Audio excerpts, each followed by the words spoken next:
Yo mga idol, nakakita kami ng pinagdimunan ng baboy ramo. Tingnan nyo po yung ginawa nilang pinagdimunan. Ano yan? Yan yung pinaka cover nila sa tag-ulan.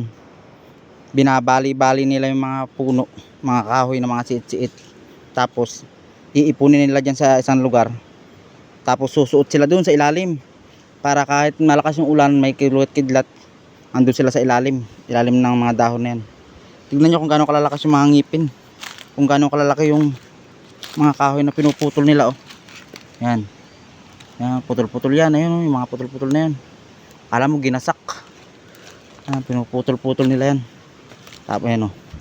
Tapos iniipon nila sa isang lugar.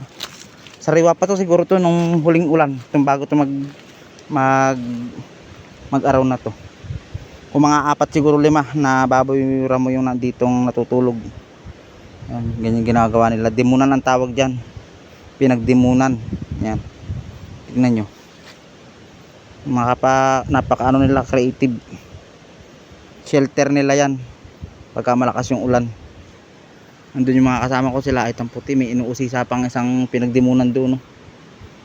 Naghahanap nga pala kami ng ubod. Mangungubod kami dito sa area na to, pang ulam.